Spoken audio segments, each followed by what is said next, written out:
Superpowers, we talk a lot about aliens. Now let's put those two things together. In 1971, a Serbian-American scientist named Dr. Andrija Puharic met Uri Geller, a young Israeli man who claimed to be a psychic. Uri came off really arrogant and wanted nothing besides fame and fortune. The people around Uri would often call him an arrogant punk, but Puharic saw something in him and decided to see what Uri could do. So Puharic rented a 6th-floor apartment near the Mediterranean coast north of Tel Aviv and decided to conduct some experiments on Uri to see if he really had paranormal powers. Puharic was shocked to find that Uri was indeed arrogant, but for a reason. He was the real deal. He could read the 3-digit number in Puharic's mind when they were in different rooms. He could deflect a compass needle with a single thought. He could even bend a stream of water from a tap by holding his hands a few centimeters away, as well as use psychokinesis to move matchsticks. Puharic was so curious as to how Uri obtained his gifts that he urged him to go under hypnosis. Although Uri declared that he could not be hypnotized, he agreed and soon fell into a deep trance. Uri then began telling his life story. One part of this story explained how he got his powers. Uri was born in a Tel Aviv hospital on December 20th, 1946, and when he was barely 3 years old, he walked inside the fence of an old Arabic house when suddenly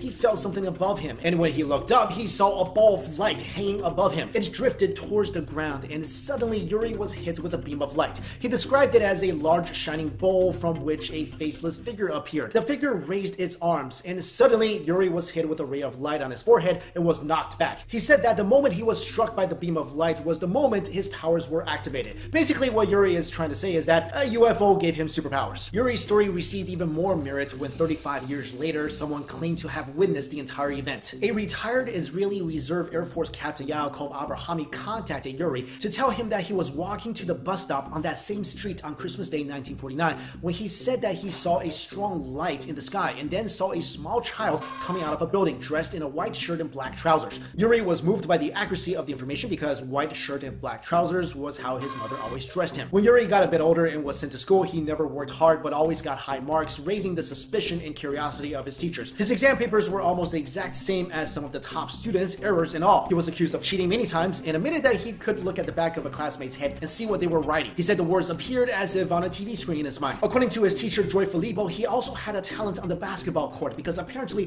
he could make a shot from almost anywhere. By the time he was 18, Uri was eager for army service and was desperate to make his soldier father proud. His dream was to use his telepathic gifts to serve his country and become the perfect spy. Sadly, the Six-Day War put an end to his fantasies. In June of 1967, 18 months after he joined up, his unit was caught in an ambush and he was wounded in the head and right arm, unable to fully straighten his left elbow. His hopes of being a spy were crushed, but he remained a soldier and went to a government summer camp for children. There he showed his amazing abilities to the children and soon word spread about his powers. Even the prime minister at the time heard of Uri and invited him to attend a party, and there he was asked about Israel's future, to which Uri said an enormous event was going to occur. And suddenly he fell still and said that President Nasser, Egypt's hardline dictator, was dead. The next day, news became public. The Egyptian leader really was dead from a heart attack. And now Uri is a well-known illusionist and a TV personality, so I guess he got his fame and fortune after all. I saw this story, thought it was really interesting, so I wanted to share it with you guys, but let me know in the comments below, do you really buy this? Do you believe that Uri has real psychic powers that he somehow got from E.T.? And if so, why are aliens just flying around giving random kids superpowers? Let me know your thoughts in the comments below. Thank you all so much for watching this video. I'll see you later.